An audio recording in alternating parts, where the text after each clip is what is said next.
হাজার গ্রামবাসীরা প্রশান্ত দে একটি পরোপকারী জন যেখানেই থাকুক, পাতালের ভিতরে থাকলেও খুঁড়ে বের করে অ্যারেস্ট করতে হবে। আইনের বাইরে কিচ্ছু করতে কাউকে বলবো না। আইনে যা যা আছে সেটা হতো না, সেটা হবে।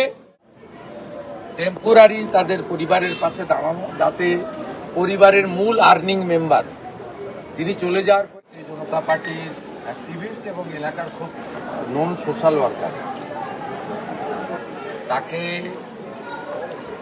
তাকে সহ একাধিক ব্যক্তিকে অত্যন্ত নিষ্ঠুরভাবে এবং প্রাণঘাতী অস্ত্র দিয়ে আঘাত করা হয়। প্রায় 4-5 জনকে গুরুতর আহত অবস্থায় কলকাতায় প্রথমে প্রাইভেট হসপিটালে, পরে SSKM-এ তারা এখনো আছেন। গতকাল তাদের ওটি হয়েছে। রাজ্য সরকারের বিশেষ নজরদারিতে তাদের চিকিৎসা হচ্ছে। আর প্রশান্তকে বাঁচানো যায়নি, লস অফ লাইফ হয়েছে। আমি প্রথম দিন থেকে এই বিষয়টা নজর রেখেছিলাম। জেলার পুলিশ সুপারের সঙ্গে, ডিজিপির সঙ্গে আমার কথা হয়েছিল। পরে আমি হোম সেক্রেটারিকে নির্দেশ দিয়েছিলাম মামলাটা যাতে সিআইডি নেয়। সিআইডি মামলাটা নিয়েছে 21 তারিখে। আজকে আমি ওনার বাড়িতে এসেছিলাম সহানুভূতি, সমবেদনা এবং এই দুঃখজনক ঘৃণ্য ঘটনার প্রতিবাদ করতে। বাড়ির লোকেদের সঙ্গে আমার কথা হয়েছে। হাজার হাজার গ্রামবাসীরা প্রশান্ত দে একটি পরোপকারী, এলাকার মানুষের ভালো মন্দ যুক্ত ছিলেন, সব কথা বলেছেন। আমি এখানে সিআইডি এবং আমাদের এই জোনের যিনি আইজি আছেন তিনি ছিলেন, এবং ডিআইজি, এসপি, জেলা শাসক সবাই ছিলেন। আমাদের হাওড়া জেলার 3 MLA আমার সঙ্গে ছিলেন, যারা আমাদের পার্টির MLA, বিজেপির MLA, আমার কলিগ, তারা ছিলেন। আমি পুরো বিষয়টা রিভিউ করেছি। আমাকে পুলিশ সিআইডি অ্যাডমিনিস্ট্রেশন, পুলিশ অ্যাডমিনিস্ট্রেশনের পক্ষ থেকে বলা হয়েছে মোট 51 জনের নামে এফআইআর হয়েছে, 10 জন এখন অব্দি অ্যারেস্ট হয়েছে। আমি তাদেরকে নির্দেশ দিয়েছি বাকি 41 জন যেখানেই থাকুক, পাতালের ভিতরে থাকলেও খুঁড়ে বের করে অ্যারেস্ট করতে হবে। দ্বিতীয়ত হচ্ছে জেলা শাসক মহোদয়কে ধন্যবাদ জানাই। প্রথমেই তিনি 4 লক্ষ টাকা ডিজাস্টার যে ফান্ড আছে জেলার, সেখান থেকে পরিবারকে দিয়েছিলেন। আবারও বলি, অর্থ দিয়ে মৃত্যুর ক্ষতিপূরণ হয় না, কিন্তু পরিবারের পাশে দাঁড়ানো কর্তব্য, যে কোনো সরকারের কর্তব্য। আজকে আমি সিএম রিলিফ ফান্ড থেকে আরও 5 লাখ টাকা দিলাম, এবং ওনার যে মেয়ে রয়েছে, বড় মেয়ে 22 বছর বয়স, তাকে আমরা একটি জব দিলাম আমাদের বিডিও অফিসে নিয়ম মেনে। কারণ সরকারি চাকরি, স্থায়ী চাকরি পরীক্ষা দিয়ে হয়। এখানে একটি কন্ট্রাকচুয়াল জব তার বাড়ির কাছে বিডিও অফিসে দেওয়া হয়েছে। নিশ্চয়ই আগামী দিনে তার ভবিষ্যৎ আমরা দেখব, আমাদের ক্ষমতার মধ্যে দেখব।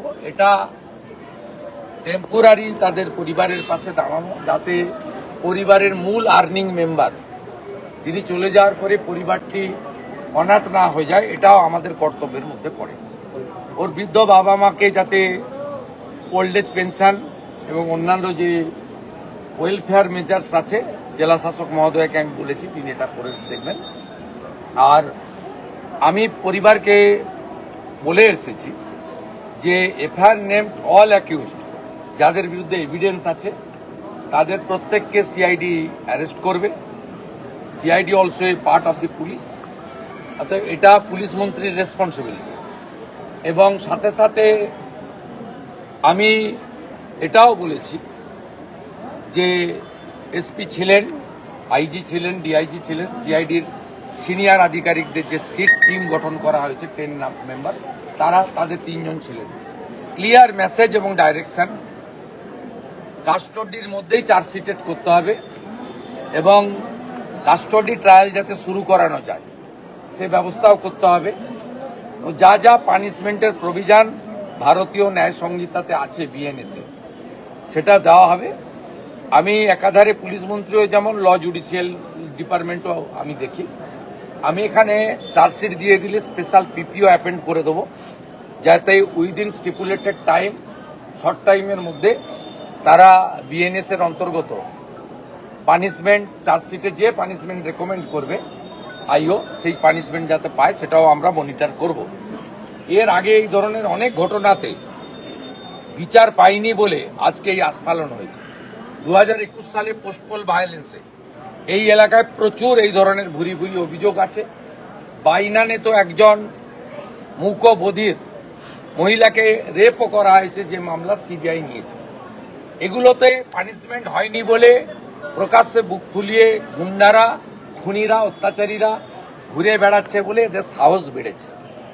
এর বাইরেও এদের প্রপার্টি সহ যা যা ইলিগ্যাল কাজ আছে, আমি ডিএম ম্যাডামকে বলে গেছি, it's my direction, fact finding করে বলতে হবে যে যারা জমি কবজা করে রেখেছে কিনা, অবৈধ বিল্ডিং করে রেখেছে কিনা, সেখানেও লফুল অ্যাকশন নেব এবং একটা দৃষ্টান্তমূলক অ্যাকশন হবে যাতে এই এলাকায় আগামী দিনে আইন হাতে তুলে নিয়ে এই ধরনের মানবাধিকার লঙ্ঘন করে কোনো অত্যাচার এবং কোনো নিষ্পাপ দেহ প্রাণ কেড়ে না নিতে পারে। এটা হচ্ছে আমাদের দায়িত্ব, কারণ শাসকের আইন উঠে গেছে এই রাজ্যে, এখন আইনের শাসন প্রতিষ্ঠা হয়েছে, এটা প্রতিষ্ঠা করার দায়িত্ব আমার। এর আগে পুলিশ মন্ত্রী, মুখ্যমন্ত্রী, আমার জানা নেই তারা ভিকটিমের বাড়িতে এসে কেস মনিটরিং করার কোনো ইতিহাস আপনাদের চোখেও পড়েনি। আমি বলতে পারি যাদের ত্যাগের বিনিময়ে এই রাজ্যে রাষ্ট্রবাদী সরকার তৈরি হয়েছে, আমাকে মুখ্যমন্ত্রীর মতো গুরু দায়িত্ব আপনারা দিয়েছেন, আপনাদের ভরসার জায়গাটাকে সম্মানের সঙ্গে, আস্থার সঙ্গে রক্ষা করার দায়িত্ব আপনাদের মুখ্যমন্ত্রী। শুভেন্দুবাবু, আপনি প্রথম দিন থেকে বলে আসছেন যে জিরো টলারেন্স নীতি, এবং তামান্নার ক্ষেত্রেও দেখেছি যারা অভিযুক্ত তারা একের একে ধরা পড়ছে। সব ধরা পড়ে গেছে একজন ছাড়া। হ্যাঁ, পলিটিক্যাল কারণে ধরা হতো না, ভোট ব্যাংকের জন্য ধরা হতো না, ধর্ম সম্প্রদায় দেখে ধরা হতো না। এর গত বছর আপনারা মহরমের মিছিলে অস্ত্র দেখেছেন, এবছর গোটা রাজ্য অস্ত্র দেখেননি। আমি তো পুলিশকেও ধন্যবাদ দেব, যারা মহরম করেছে তাদেরও ধন্যবাদ দেব। এদেরকে লাইনে আনার দায়িত্বটা আমাদের। এদের এতদিন বলা হতো যা খুশি করবে, কেউ কিছু করবে না। এখন পুলিশ বলছে সরকারের পক্ষ থেকে যা করবেন আইন মেনে করুন, তাই সবাই আইন মানছে। সবাই আইন মেনে নিলে আমাদের কোনো অসুবিধা নেই, সে যে ধর্মেরই হোক, যে দলেরই হোক, যে সম্প্রদায়। শুভেন্দুবাবু, এদের এই যে ধরুন যারা অ্যাকিউজড আছে 10 জন তো অ্যারেস্ট হয়ে গেছে, বাকিদের পুলিশ খুঁজছে, তাদের ধরা হবে না, খুঁজে টুজের ব্যাপার নেই, পুলিশ হেল্প করবে। সিআইডি কে পরিষ্কার বলে গেছি 41টাকেই ধরতে হবে। ফলতার পুষ্পাকে যদি এসটিএফ নেপালের বর্ডার থেকে তুলে আনতে পারে, এইগুলো তো খুব ছোটখাটো বিষয়, সবকে তুলতে হবে। 51 বাকি সব হবে, আইনে সব আছে। আমি আইনের বাইরে কিচ্ছু করতে কাউকে বলবো না। আইনে যা যা আছে সেটা হতো না, সেটা হবে। সেটা হলেই পরবর্তীকালে এই ধরনের জঘন্য কাজ করার ক্ষেত্রে 5 বার ভাবতে হবে।